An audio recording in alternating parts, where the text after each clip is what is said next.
Hello, എന്തൊക്കെയുണ്ട്? ഞാനിന്ന് വന്നിട്ടുള്ള എൻ്റെ ഫ്രണ്ടിനെ കാണാൻ വേണ്ടിയിട്ടാണ് കേട്ടോ. ഒരു മാസത്തിൻ്റെ ഇടവേളയ്ക്ക് ശേഷമാണ് ഞാൻ അവളെ കാണുന്നത്. അപ്പോൾ ഭയങ്കര ഒരു എക്സൈറ്റ്മെൻ്റ് ആയിരുന്നു. കാരണം ഒരുപാട് കാര്യങ്ങൾ പറയാനുണ്ട്. ഒരു മാസത്തിൽ എന്തൊക്കെ സംഭവിച്ചു അതെല്ലാം ഞാൻ ഒന്നിടവിടാതെ അവളോട് പറയാറുണ്ട് കേട്ടോ.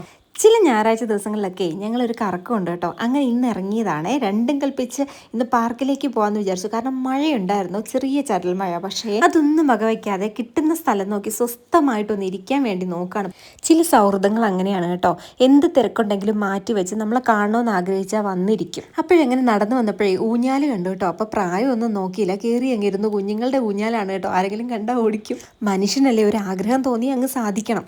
ഞങ്ങൾ വന്ന വഴിക്ക് കടലയൊക്കെ മേടിച്ചുകൊണ്ടാണേ കടല കുറിക്കും വർത്താനം പറയും, ഇത് തന്നെയായിരുന്നു. പിന്നെ ഈ തൊടുപുഴ പാർക്കിൻ്റെ ഒരു പ്രത്യേകത എന്താണെന്നറിയോ? കുറേ നേരം നമുക്ക് ഇവിടെ ഇരുന്നാലും ഒരു മുഷിപ്പില്ല. എത്ര സമയം വേണമെങ്കിലും ഇങ്ങനെ ഇരിക്കാൻ തോന്നുമേ. പുഴയുടെ അരികിലാണ് കേട്ടോ ഈ പാർക്ക്. അപ്പോൾ പുഴയിലേക്ക് നോക്കിയിരിക്കാൻ നല്ല രസമാണ്. പിന്നെ ഇവിടെ ഒരു ചെറിയ പൂളുണ്ട്. പണ്ടൊക്കെ ആണെങ്കിൽ ഇതിനകത്ത് ബോട്ട് ഉണ്ടായിരുന്നു കുട്ടികൾക്ക് കളിക്കാനായിട്ട്.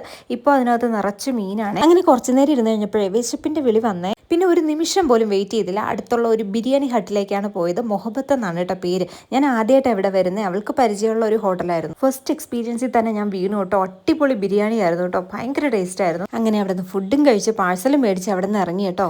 മഴക്കാറ് കയറി വരുന്നുണ്ട്, അതിന് മുമ്പ് വീട്ടിലെത്തണം. അപ്പോൾ ഇന്നത്തേക്ക് ഇത്രയുള്ള ബൈ.